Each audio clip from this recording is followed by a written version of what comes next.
Bonjour, dans cet épisode on va parler des amplis à tube et on va parler surtout de la notion du son de tube. Alors, je vais commencer par une anecdote.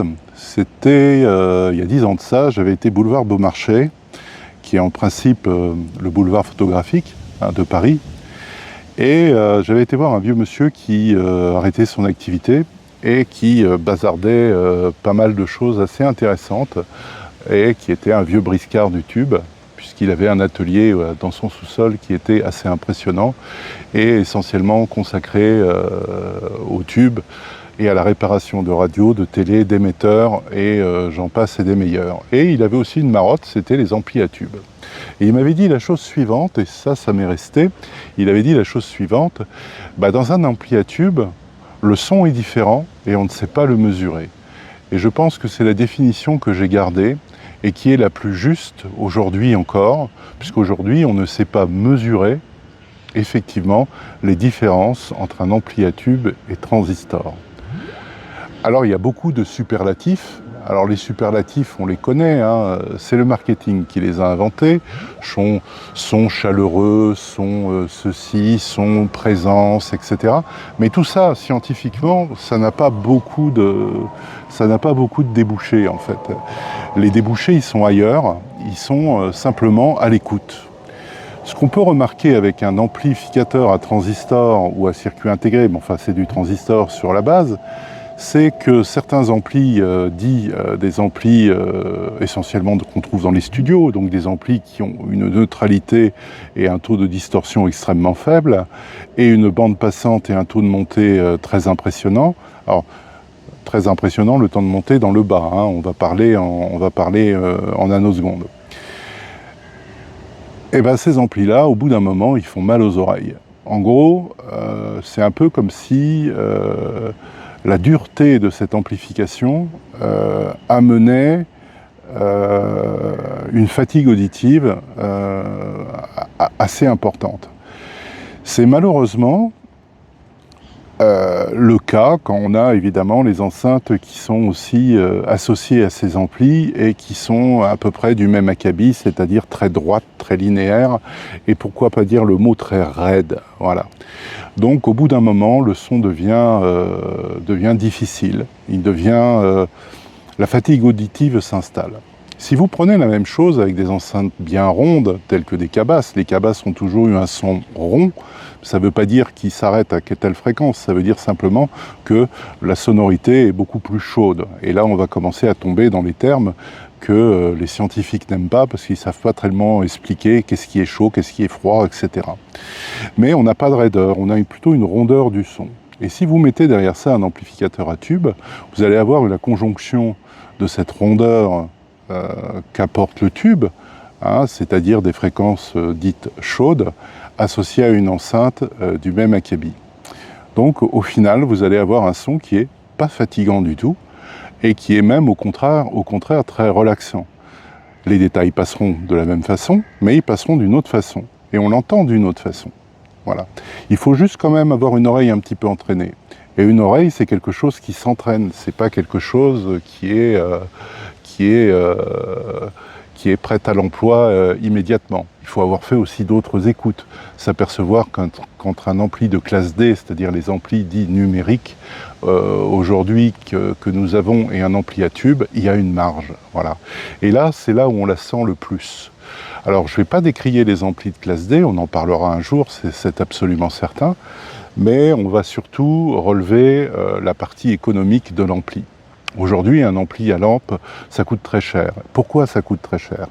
Déjà, les tubes. Les tubes ne sont pas forcément donnés, mais heureusement, dans la majorité des amplificateurs à tubes, il n'y a pas beaucoup de tubes en fait. Voilà.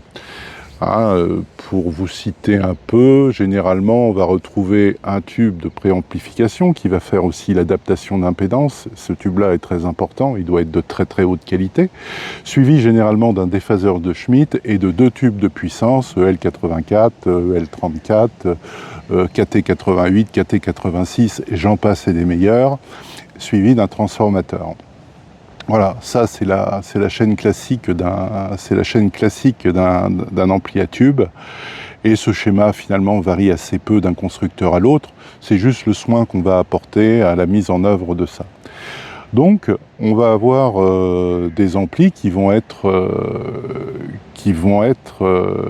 économiquement chers, et ce que le classe D n'est pas, puisqu'on peut trouver un très bon classe D pour moins de 1 000 € sans aucun souci, alors que pour un ampli à tube, pour peu qu'il soit fait par un constructeur sérieux, donc on va supprimer un petit peu tout ce qui vient d'AliExpress, bien qu'il faut regarder des fois aussi, on peut avoir de très bonnes surprises, ou accepter quelques modifications pour le rendre un petit peu meilleur. Donc c'est le prix, voilà. Et un amplificateur à tube, ça coûte cher, parce que vous avez un transformateur, et un transformateur aujourd'hui c'est encore fait avec du cuivre. C'est aussi lourd, et surtout ça demande des tensions assez fortes, donc des transformateurs capables de générer de la haute tension.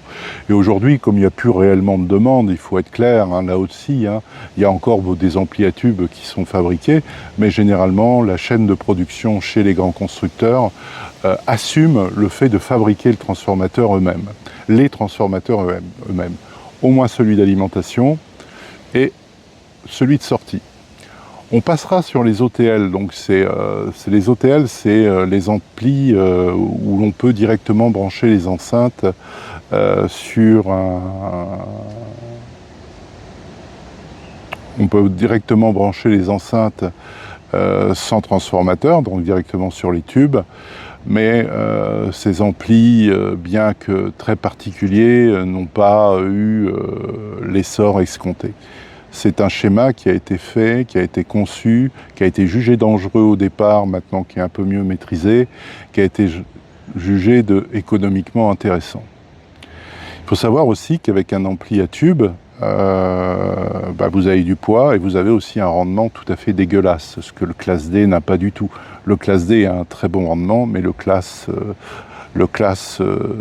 l'ampli à tube, lui, a un rendement tout à fait épouvantable. S'il a 20% de rendement, c'est déjà pas mal. Le reste étant considéré, évidemment, sur la puissance du secteur. Fabriquer la haute tension, il y a de la perte. La redresser, il y a de la perte. Chauffer les tubes, c'est de la perte. Et ensuite, vous avez la restitution sonore, qui est le plus petit dénominateur commun du transformateur, de l'ampli à tube. Voilà un petit peu ce que j'ai à dire aujourd'hui là-dessus. Alors, sur le son, évidemment, il y en a qui ne jurent que par l'ampli à tube, et il y en a qui ne jurent que par l'ampli à transistor, et il y a aussi ceux qui jurent que par l'ampli à transistor de mesure, c'est-à-dire ceux qu'on trouve dans les studios. Yamaha était assez réputé pour faire des amplis extrêmement neutres, extrêmement droits, avec des taux de distorsion extrêmement bas. Voilà. Donc on peut se battre sur la distorsion, on peut. Le transistor sera meilleur, c'est à peu près sûr. L'amplificateur à tube, lui, ne le sera pas, dans la mesure où déjà un tube génère des harmoniques naturellement, c'est normal, une harmonique paire et une harmonique impaire, et un chapelet d'harmoniques qui va suivre derrière selon les fréquences. Et c'est peut-être là que naît d'ailleurs la spécificité du tube, c'est qu'à 400 Hz, à 800 Hz ou à 1200 Hz, vous avez un rendu harmonique sur une fondamentale pure qui est différent. Voilà. C'est un peu moins vrai sur le transistor, mais c'est vrai quand même, mais moindre. Voilà. Aujourd'hui, l'ampli idéal, ce serait vous rentrez un signal à 1 kHz et vous le ressortez à 1 kHz, le signal serait juste amplifié. C'est-à-dire qu'il n'aurait pas subi de transformation par l'amplificateur. S'il a subi une modification par l'amplificateur, par son schéma, par l'électronique qui le constitue, à ce moment-là, on va parler de distorsion par rapport à ce qui est rentré. Et ça, c'est important. Plus le taux de distorsion est bas, plus l'ampli sera fidèle et droit par rapport à ce qu'a voulu l'artiste ou ce qu'a voulu aussi la mesure, puisque des amplis de mesure, ça existe. Et donc, forcément, ça aura un impact non négligeable là-dessus. Voilà un petit peu. Donc ça, c'est la première partie donc des amplis à tube. Je vais constituer effectivement, parce qu'il y a beaucoup de choses à dire. Vous comprendrez bien que je ne peux pas parler des amplis à tube sur quoi? Sur 10 minutes. Il y a vraiment beaucoup de choses à dire. Et puis peut-être qu'on fera une petite maquette à la fin, peut-être qu'on fera un petit épée, comme je dis, pour illustrer tout ça. Voilà donc la première partie de ce résumé, pas de ce résumé, pardon. Vous voyez, c'est tout en live. De toute façon, je ne reprends jamais mes vidéos. Voilà. S'il y a lapsus, il y a lapsus. S'il y a erreur, il y a erreur. Voilà. Alors évidemment, ça peut choquer un peu, mais c'est comme ça. Voilà.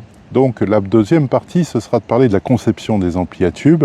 Puis après, on ira évidemment vers le transistor progressivement et on parlera du transistor au germanium sur lequel je vous ai déjà parlé et qui est assez intéressant à voir sur C++ et C-.